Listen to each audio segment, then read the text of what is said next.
Hi there, Vibe Gardeners. Welcome to another episode of Vibe Gardening Informal Edition. We're going to talk a little bit about nutritional and stress management techniques for your seedlings before they potentially are ready to go outdoor into the wild. With that said, let's go. Alright guys, before we really start on this episode, I want you guys to be able to reference this episode, which is my fourth ever upload on what is NPK and plant nutrition. And I really want to, there's a lot of really good content in there. And it's one of the first episodes I made for a good reason, in that it is foundational to understanding how plant health works and how all these things are kind of coming together as the nutrition needs of your plant continues. And it's still one of my proudest piece of work now that we're actually on our 77th or 78th upload here. The fourth one is still one of my best work out there.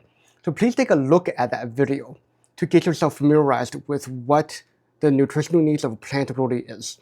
And also try to understand too the different deficiencies and what they look like, because that's going to help you determine what you will be looking for in this episode. Because without that foundation, this episode doesn't make a lot of sense.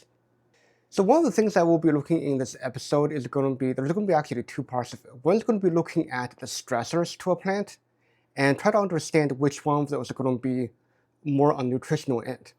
And the best plant for us to look at in my group here is going to be these tomatoes here. You will see that there's multiple type of stress here, because we have, at this point right now, we're already starting to see a nutritional need coming to the plant in the form of nitrogen deficiency in one of them, or actually two of them at least, that we're seeing right now. And another one, we're starting to see root-bound stress. And we're going to talk a little bit about how to address both of them. And actually, obviously, we already talked about how to address the root-bound issue, in that we've already done that in the potting up episode that we'll be linking here in this course right here.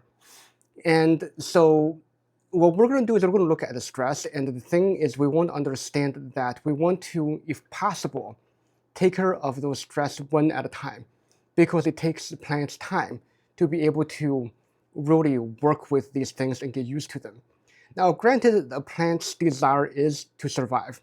So if you're going to be giving it multiple types of stress at the same time, the plant will be able to still make it, usually.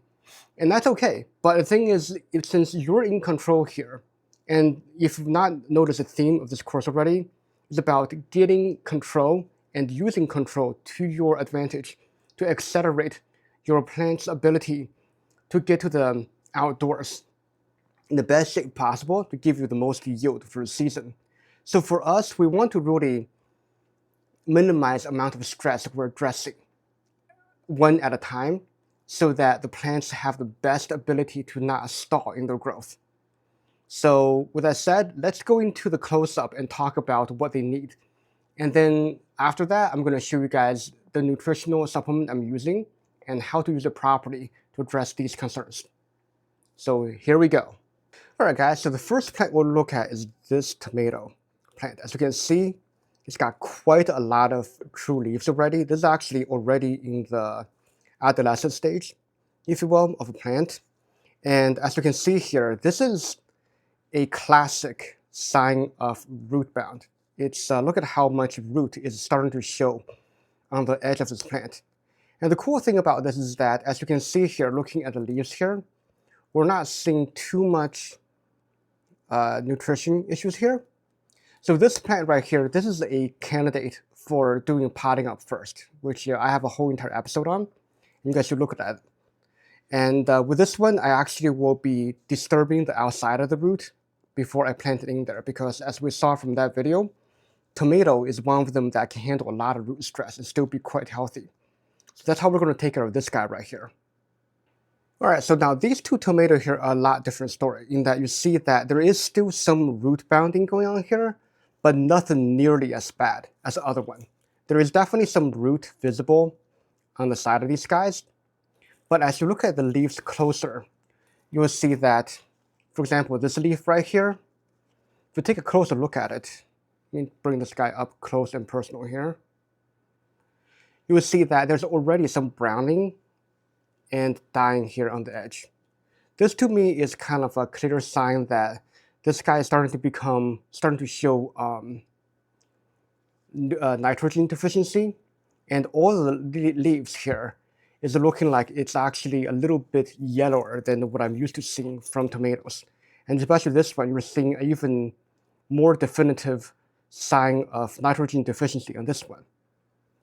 So this right here, instead of potting up, this is going to be getting itself some nutritional feed instead. All right, so let's start talking about the kind of nutrition we're needing here.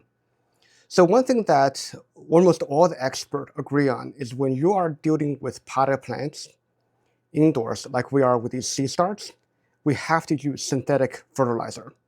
Now, when we say synthetic fertilizer, we're talking about readily available, fast-acting fertilizer. We're not talking about fish emulsion or anything like that. We're talking about something like this. Even the organic fertilizer has some synthetic variants to it. And what you really want here is you want to be able to have fast acting. When you see a leaf already yellowing like that, you don't have time for compost or anything truly organic like that to happen, because it takes time for the biomes in the soil to be able to break down that compost, and we just don't have time for that because we only have a total of 1 to 2 months here with these plants in the pot for us to work with. So that is just not within our option. And here we have, because of the way that these plants are essentially only in the seedling stage, they're really just doing nothing but building vegetative bulk in building leaves. And with those things work, you want to give yourself a fertilizer that's got some kind of ratio of 3:1:2 of NPK, or 3 part nitrogen, 1 part potassium, 2 part, I mean, 1 part phosphorus and 2 part potassium. And this is kind of like generally speaking, the type of balance you want for those plants. And even if you look at the Miracle-Gro all-purpose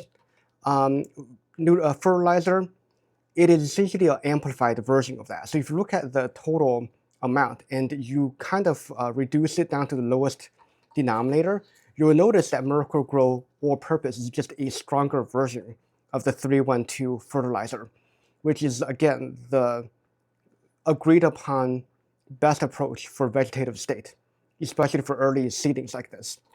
And if we read the label here, we will see that it is suggesting either 5 milliliters per liter or 20 milliliters per gallon here. And what we're doing here, because these are not all that much plants to water, here we want to essentially use only about one liter here with this measuring cup, which I'll link below. This is actually a really cool measuring cup that I really like. And with seedlings, one thing you gotta realize is that depending on the stage of life they're in, you want to reduce the strength of the nutrition, because obviously, if you look at the dosing for medication for children, it's going to be significantly lower than adult. So when you're starting out with only 1 or 2 true leaf, well, hopefully at that point, you will not be running into nutrition issue, because potting soil generally comes with nutrition in there. But if you're getting like those tomato at the stage I showed you guys, they can actually handle a little bit more than 25% nutrition with the feed here. So if you want to have 1 or 2 true leaves, the rule of thumb is you want to use only about 25% strength. But with the size of those plants we're seeing there, they're actually quite developed for indoors. I'm going to give it half strength here. We're actually at 40% because I'm using 5 milliliters as per liter with the strength. So we're going to do 2 milliliters per liter here, given that 40% is recommended dosage.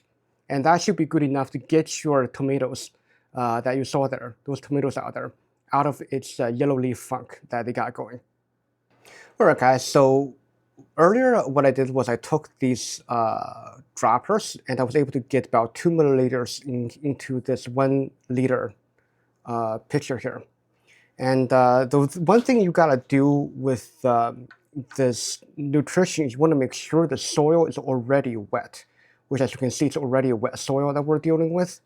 You want to always make sure you're starting with wet soil and not putting nutrition for dry soil.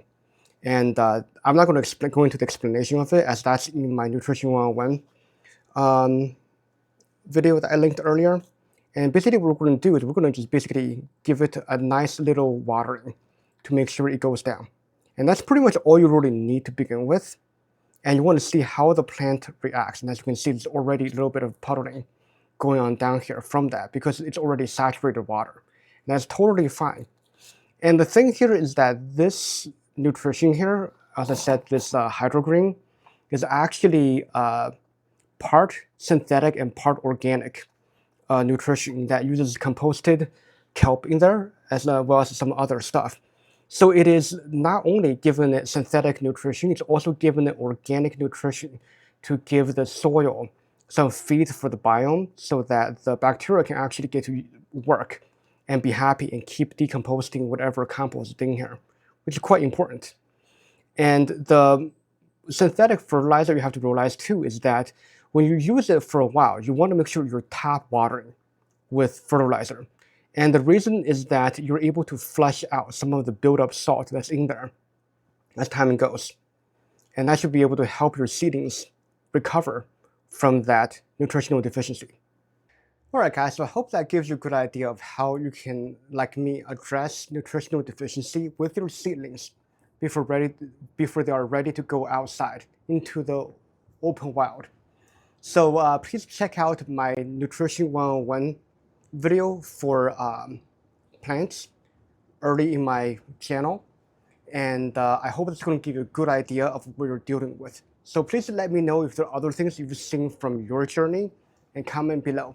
And subscribe for more updates on how-tos and tips like this video and other micro updates from my channel in my shorts. And until next time, guys, keep gardening and keep vibing. Let's go.